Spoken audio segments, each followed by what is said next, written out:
From the Presidential Palace, Manila, Dateline Malacañang.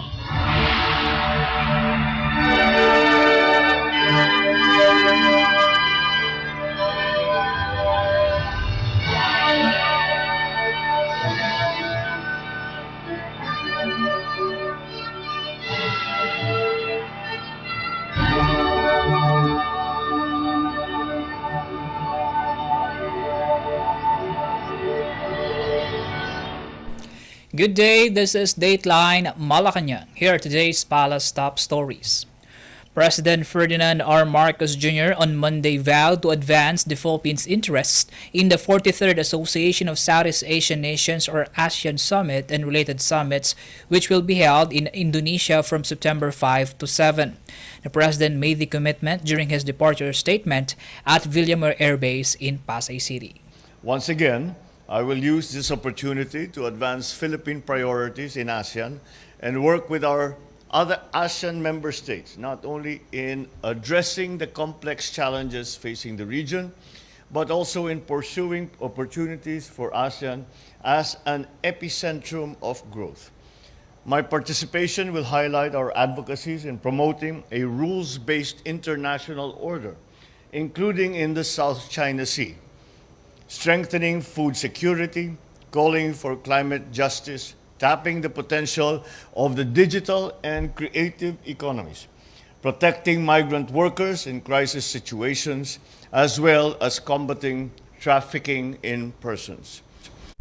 President Marcos said the second ASEAN Summit of this year provides a strategic opportunity for the regional bloc to deepen its robust partnerships with Australia, Canada, India, China, Japan, Korea, the United States, and the United Nations, noting they will foster cooperation with these countries in trade and investment, climate action, food security, clean energy, and maritime cooperation.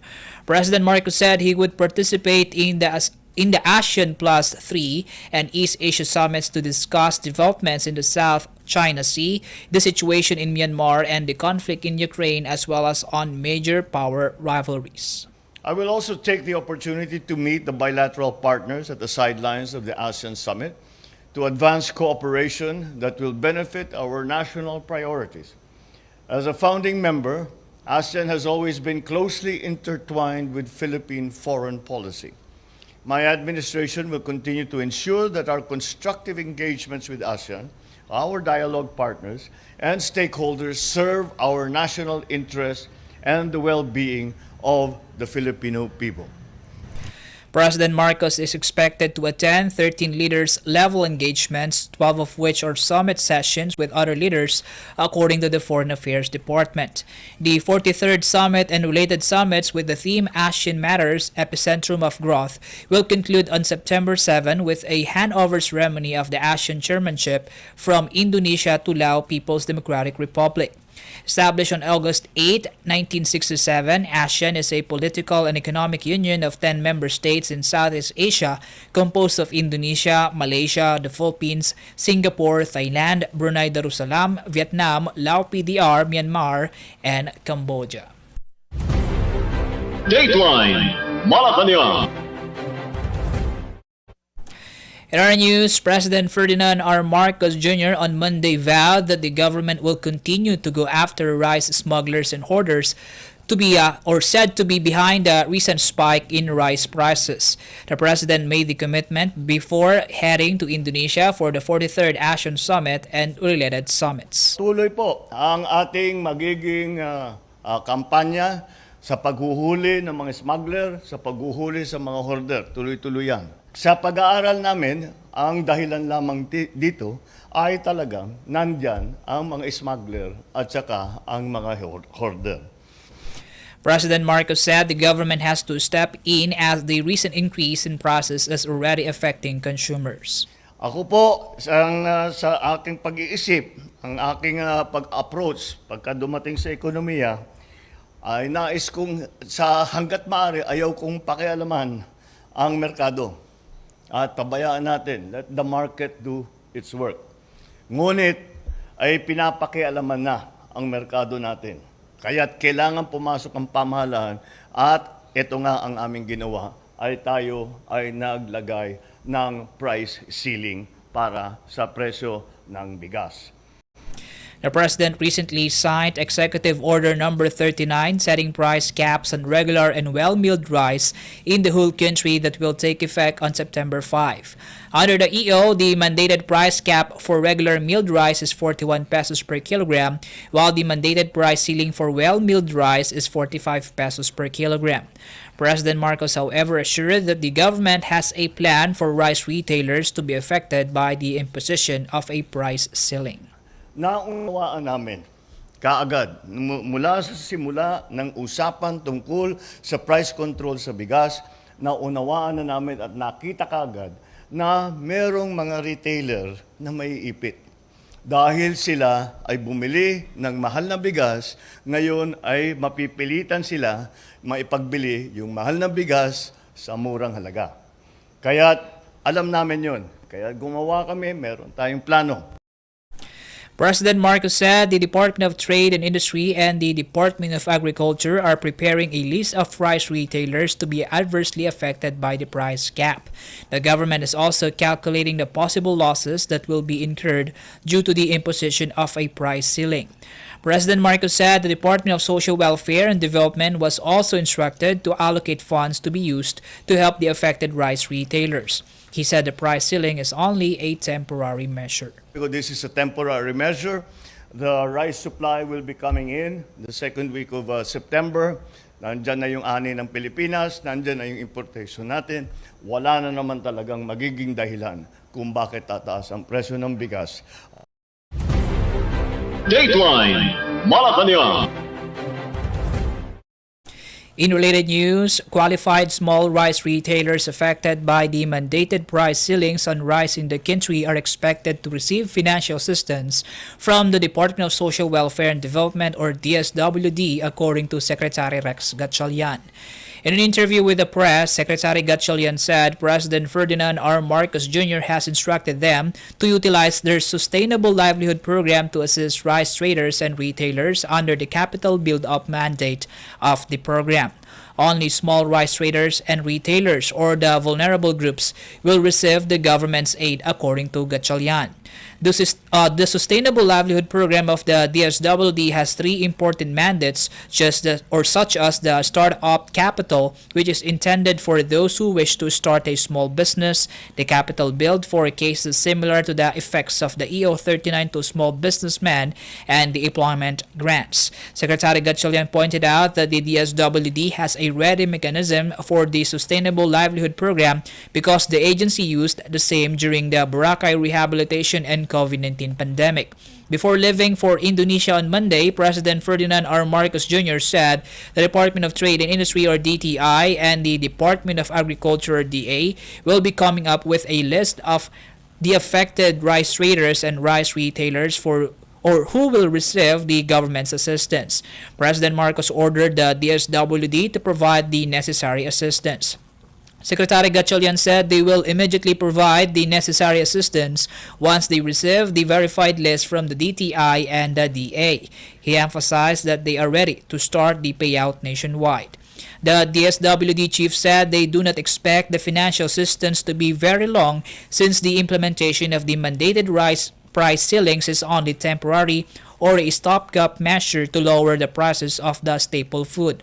President Marcos met with the DTI, DA, DSWD, and other officials before departing for Indonesia to ensure that necessary government assistance will be provided to affected rice retailers and traders across the country. Dateline Malacañang. The National Economic and Development Authority or NEDA assures the public that the government will strengthen its measures to ensure food security, protect consumers, and provide assistance to farmers. The NEDA made the assurance after the Philippine Statistics Authority reported Tuesday that inflation in August rose to 5.3% from 4.7% in July 2023. The figure brings the year-to-date inflation to 6.6%. The PSA attributed the increase mainly due to higher inflation in food prices, particularly rice and vegetables. In a statement, NEDA Secretary Arsenio Balisacan said that despite the ongoing challenges the country encounters, such as severe weather conditions and trade limitations imposed by other nations, he said the government's objective remains to achieve an inflation rate between 2 and 4% by the year's end. Rice inflation increased to 8.7% in August from 4.2% in July 2023. The expected reduction in rice production due to El Nino and the export ban recently imposed by major rice exporters such as India and Myanmar led to higher international rice prices. In addition, the alleged hoarding incidents, artificial shortage, and speculative business decisions of market players may have put further upward pressure on the domestic retail price of rice. Vegetable inflation, on the other hand, rose to 31.9% from 21.8% due to production losses from the enhanced monsoon rains and Super Typhoon Egay. The NEDA chief stressed the importance of providing comprehensive assistance to rice and vegetable farmers to help them increase their production. This is in response to the adverse effects of continuous rains last month and the anticipated impact of El Nino on domestic rice and vegetable production in the first quarter of 2024. He added that the Department of Agriculture and the National Food Authority augment support to farmers in drying and milling palay in the upcoming harvest season. Moreover, NEDA recommends hastening the implementation of programs to facilitate the swift recovery of production in typhoon-affected areas. Furthermore, to aid consumers, particularly the poor, Secretary Balisacan said the government needs to accelerate the food stamp program or FSP rollout. The FSP is one of the priority programs of the Department of Social Welfare and Development, which will provide 3,000 pesos worth of food credits to target beneficiaries each month for 6 months. Other government support to consumers includes the continued implementation of Kadiwa stores, targeted cash transfers, and the Department of Trade and Industries or DTI's Descuento Caravan. The country's chief economic planner has also called for a review of the existing tariff levels on rice to help lower the cost of this staple for consumers while considering the impact of this intervention on local producers. To ensure the availability of affordable food and reduce transport costs, President Ferdinand R. Marcos Jr. recently approved the 3-year Food Logistics Action Agenda of the DTI. The program aims to ensure available, accessible, and affordable food for consumers by upgrading food terminals and developing an efficient logistics system. Dateline Malacañang. The Department of Social Welfare and Development or DSWD has acquired a new fleet of vehicles to boost the implementation of its Oplan Pag-abot in Metro Manila and other national urban centers in the country. According to DSWD Assistant Secretary for Strategic Communications Romel Lopez, the acquisition of 12 brand new vehicles for the Oplan Pag-abot team will play an important role in expanding the reach-out operations for individuals and families in street situations.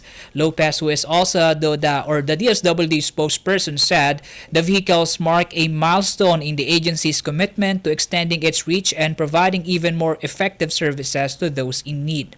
The vehicles, he said, will be used by the Pag-abot team assigned in the 4 clusters or routes in 16 cities in the National Capital Region starting this September for their environmental scanning and profiling activities as well as actual reach-out operations. The vehicles were officially handed over to the Oplan Pag-abot team on September 1 at the DSWD Central Office. Since the Oplan's full implementation in July, the team was able to reach out to some 28 unattached children, 174 unattached adults, and 47 families or 142 individuals in the cities of Pasay, Caloocan, Taguig, Parañaque, Pasay City of Manila, and Quezon City. The reach-out families and individuals were brought to the DSWD and local government-run centers and care facilities for temporary shelter and provision of immediate and appropriate needs and interventions.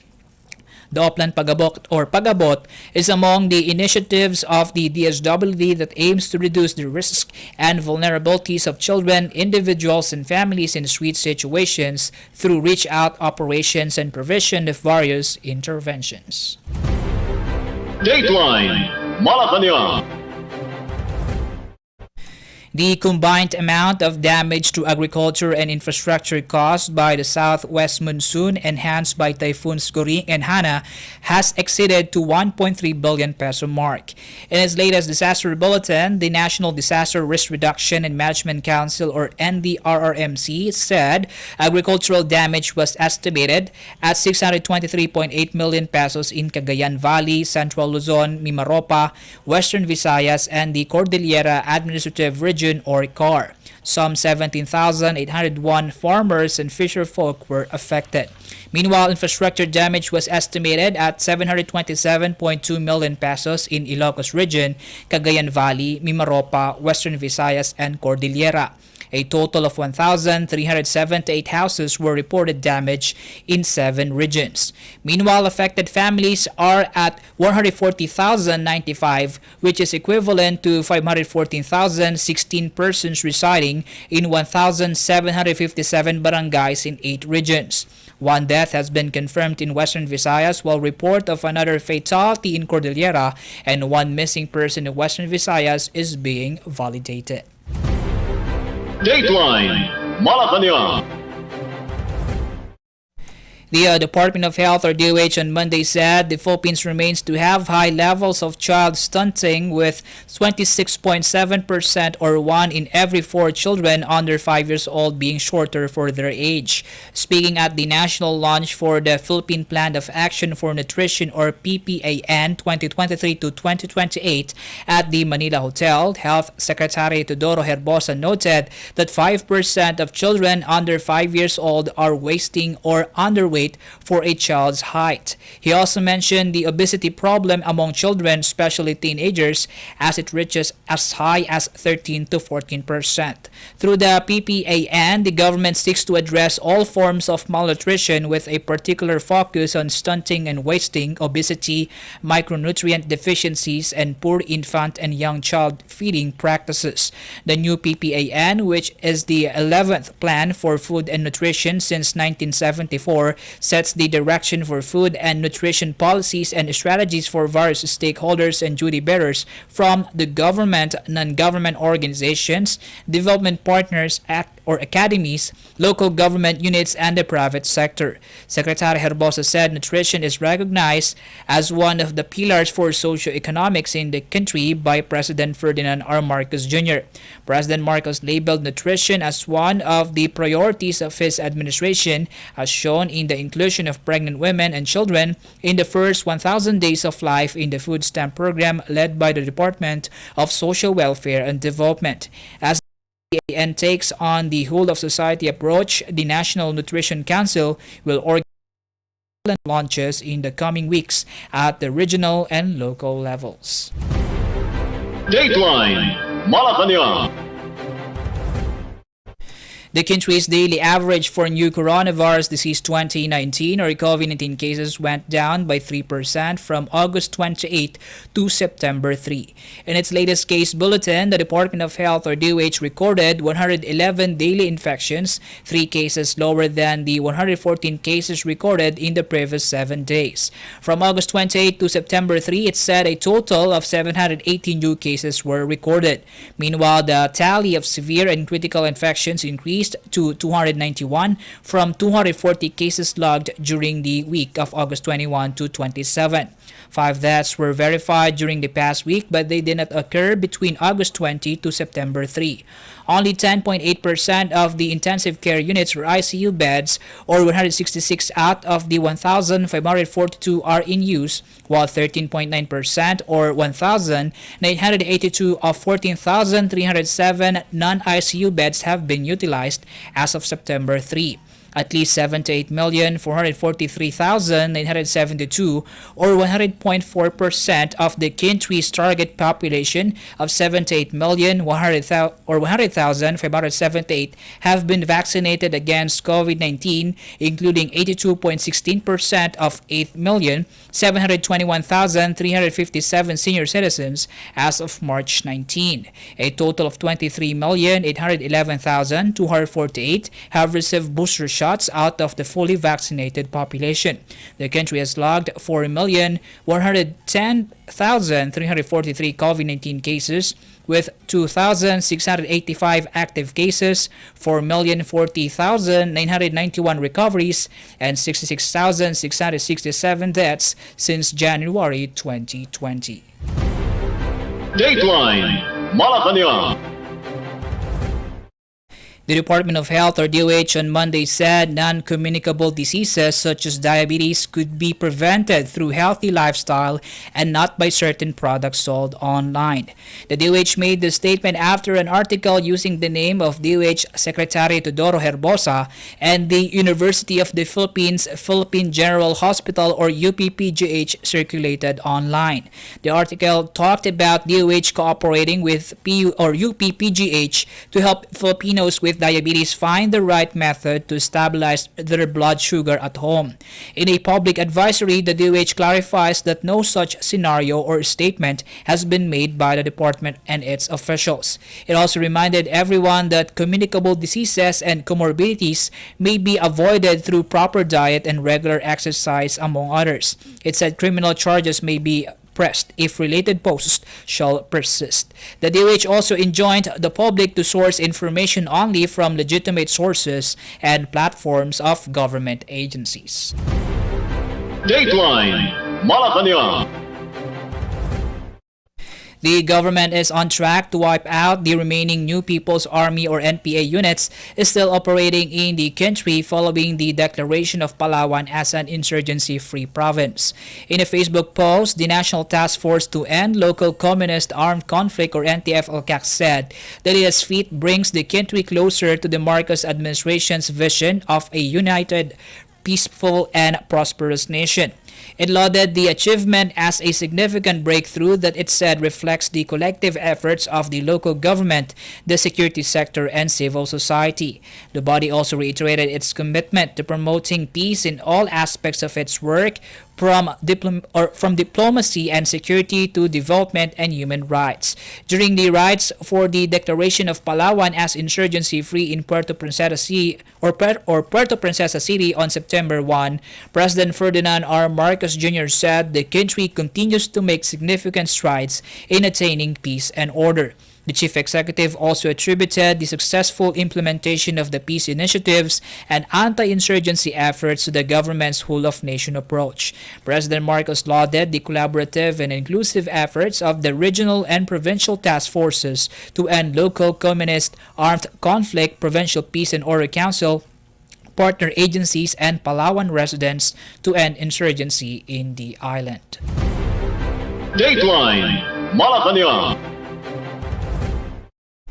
The Department of Information and Communications Technology, or DICT, will provide assistance to 3 local government units, or LGUs, in Northern Negros Occidental for the creation of a district digital roadmap. This includes the cities of Cadiz and Sagay, as well as the municipality of Manapla, or the Kasama, which forms part of the province's 2nd Congressional District. The ICT Undersecretary for ICT Industry Development, or IID, Jusel Batapa Sige, who is in the province for a series of Digital Careers Expo 2023 events that started on Friday, said that through the IED Bureau, the Kasama will receive special assistance to create the Digital Roadmap 2028. Yusek Batapasige said the Kasama is now officially included in the Digital Communities Plus, which is the 3rd component in the Digital Innovation for Regional Ecosystem and Countryside Transformation, or the DIRECT program under her office. She said once the 2nd District sets targets for a specific number of jobs such as freelance work, business process management, game development, or animation, government officials will now have to create strategies. Cadiz City Mayor Salvador Escalante Jr., who hosted the Digital Careers Expo 2023 last Friday, thanked the DICT official for bringing the event to the 2nd District, which was joined by Representative Alfredo Marañon III, Manapla Mayor Manuel Escalante III, and Sagay City Vice Mayor Leo Rafael Cueva. On Monday, USEC Batapa Sige also led the Digital Careers Expo 2023 for the 3rd District in Victoria City with the theme Accelerating Global Digital Opportunities for Filipino Talents. Dateline Malacañang. The Bangko Sentral ng Pilipinas or BSP hiked the offer volume for its securities on Monday, but the shorter dated bills attracted lower bids, although both tenors registered rate declines. BSP data show that both the 28-day and the 56-day debt papers were increased by 10 billion pesos to 110 billion pesos and 30 billion pesos respectively. Tenders for the shorter dated BSP bill only amounted to 95.205 billion pesos, and the auction committee accepted 93.08 billion pesos. Bids for the 56-day securities reached 31.39 billion pesos, and the auction committee made a full award. The rate of the 28-day tenors slipped to 6.7146% from 6.7212% during the auction last August 25.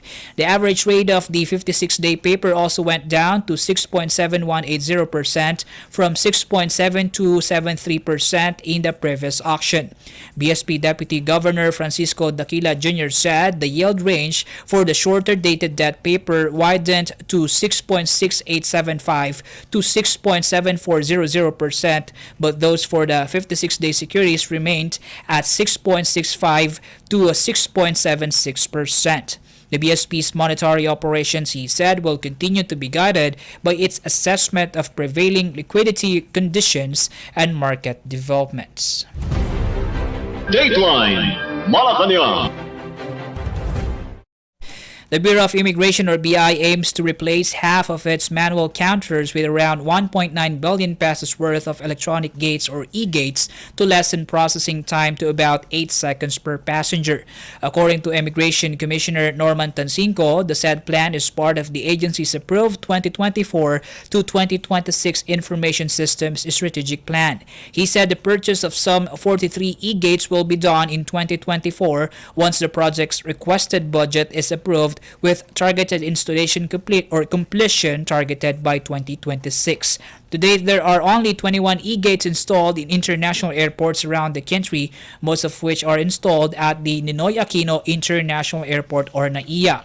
Meanwhile, Tansinco assured the public of full preparation for the influx of passengers during the holidays. Tansinco disclosed the augmentation of immigration personnel, including the 108 newly graduated BI officers to all international airports. He also assured the activation of the rapid response procedure during peak hours and critical periods, as well as the deployment of mobile counters, all of which are being made to address the country's limited immigration spaces. Dateline Malacañang. Or AFP announced on Monday that Filipino and American warships are currently conducting a bilateral sail in waters off the western part of Palawan Province. In a statement, Lieutenant Colonel Enrico Gil Ilieto, AFP Public Affairs Office Chief, said the activity highlights the robust maritime cooperation between the two nations. Ilieto said the AFP deployed the Navy's guided missile frigate BRP Jose Rizal, while the U.S. Navy deployed the Arleigh Burke-class guided missile destroyer, the USS Ralph Johnson.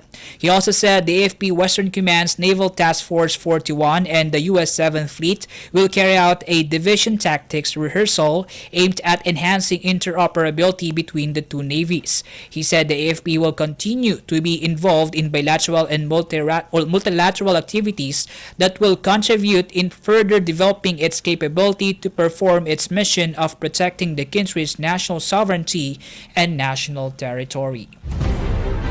Dateline Malacañang. The Philippine Navy or PN on Tuesday said it would christen and commission into service two U.S. donated Cyclone-class patrol vessels on September 11. In a statement, Navy spokesperson Captain Benjo Negranza said these ships will be known as the Alvarez-class patrol vessels once commissioned in service. The christening and commissioning rites would be held at PN headquarters at Naval Station Jose Andrada, Roas Boulevard, Manila. The U.S. Navy transferred these two Cyclone-class patrol vessels upon decommissioning in Bahrain on March 28 and were delivered to the country last May. The ships, the former USS Monsoon and USS Chinook, were transferred to the PN through the Excess Defense Article or EDA program. Once commissioned, the ships will be named BRP Valentin Diaz and BRP Ladislao Diwa. The 55-meter vessels will be able to complement the PN's patrol gunboats in ensuring safety and security within the littoral waters of the porous borders and vast maritime environment of the Philippines, being equipped with the firepower and lethality for littoral operations. Dateline Malacañang. And that concludes today's edition of Dateline Malacañang. For Radyo Pilipinas World Service, this is Win Peñano. Good day.